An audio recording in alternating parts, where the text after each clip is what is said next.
Good morning, everyone. Happy Wednesday. That's Scott us. will be back tomorrow from his honeymoon or mini moon after his wedding, which seems like forever ago was his wedding.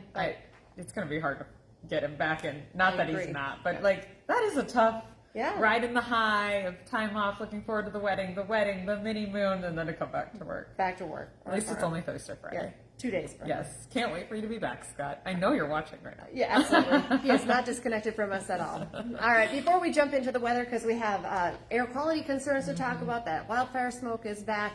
Want to remind you, of course, we're live on Facebook every weekday morning right around this time. Stays on your feed, though, throughout the day, so you can watch it whenever it works best for you, or listen to it as a podcast. It's made into a podcast once we're done. You can find that at inforum.com/podcast. Just look for the Inforum Minute. All right, yesterday was gorgeous. Yeah. Warmed up really nice. Today's still going to be warm, not as warm. Right. Still comfortable. Okay. Mild. We hit 89 yesterday. Wow. Toasty day. So Just nice. about 90. It was very summer-like. Yeah.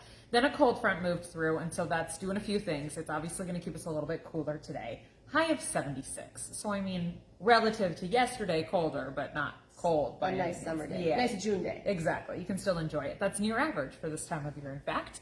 The other thing the cold front did, though, was bring in wildfire smoke because cold air sinks. And so that brings down anything that's up there in the upper levels of the atmosphere. And now we're smoky.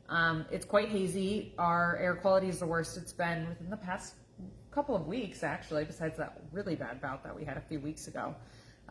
Close to Memorial Day weekend, if I remember right off the top of my head. Anyways, your air quality is unhealthy for sensitive groups, Fargo, Grand Forks right now, and does get worse as you travel out to the west. So even like Jamestown, Devil's Lake, it's unhealthy for everyone. We have very unhealthy air in Minot. Hard breathing, not easy breathing.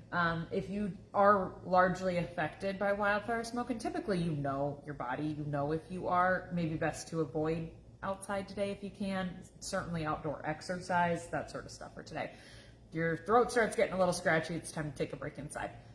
Other than the wildfire smoke, it really is a gorgeous day. 70s, partly cloudy, light wind, northeast 5 to 15. Looks like a good one. Tomorrow, we have a chance of thunderstorms, especially in the afternoon and the evening. They kind of start out west and work their way to the east. They're focused on the southern parts. So Fargo, Detroit Lakes, Jamestown points off to the south, I-94 and Highway 10.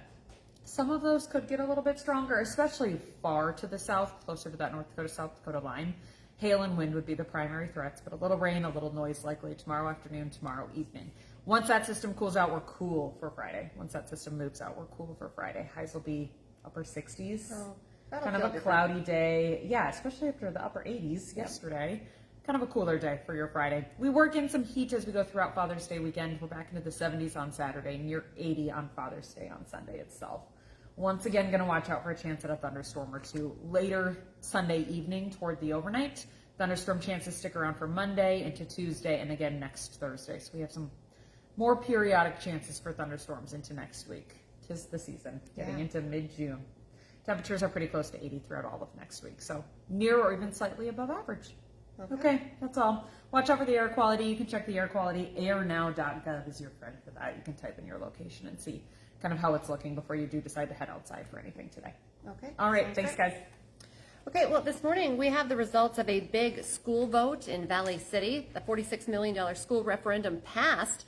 In the end, just 51 votes made the difference. The measure needed a 60% supermajority to pass, and it cleared with that about 62% of the voting yes. Here's the breakdown: 1,158 yes votes, 688 no votes. Now, with this referendum passing, the district will move forward with its consolidation plan.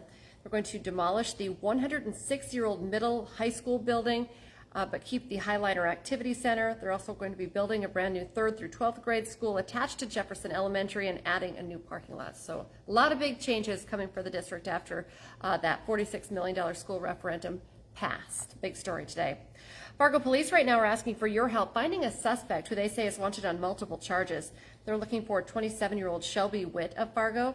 He's wanted for felony reckless endangerment and leaving the scene of an accident. He also has several active warrants out.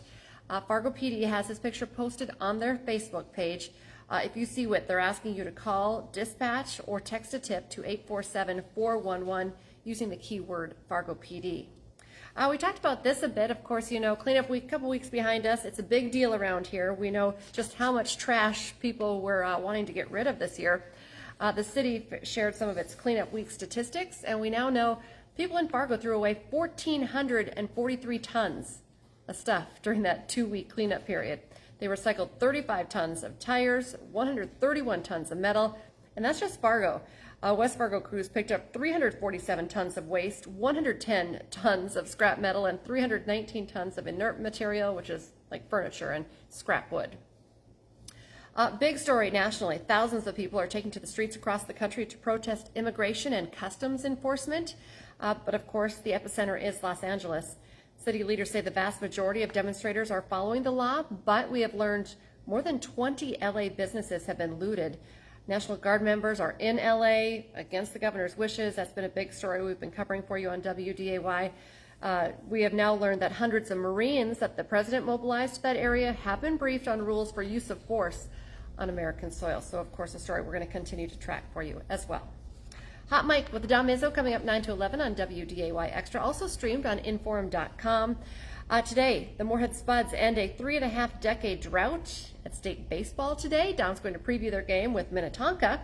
Plus, you'll meet one of Minnesota's best athletes who's coming to Fargo next year to play football for the Bison. Hot Mike is live from 9 to 11. And remember, now is a great time to get your Inforum.com subscription. That's where Hot Mike is streaming. But we have all of your news, weather, sports headlines in that one spot. Your all-access pass, 99 cents a month for your first 3 months. It's a great deal. Just go to Inforum.com/subscribe to check out the deals. And join us for our next newscast coming up this morning at 11 o'clock. And then we have you covered in the afternoon starting at 4, 5, 6, 9, and 10. And tomorrow morning we'll be back with more First News from 5 to 7 in the morning. Have a great day, everyone.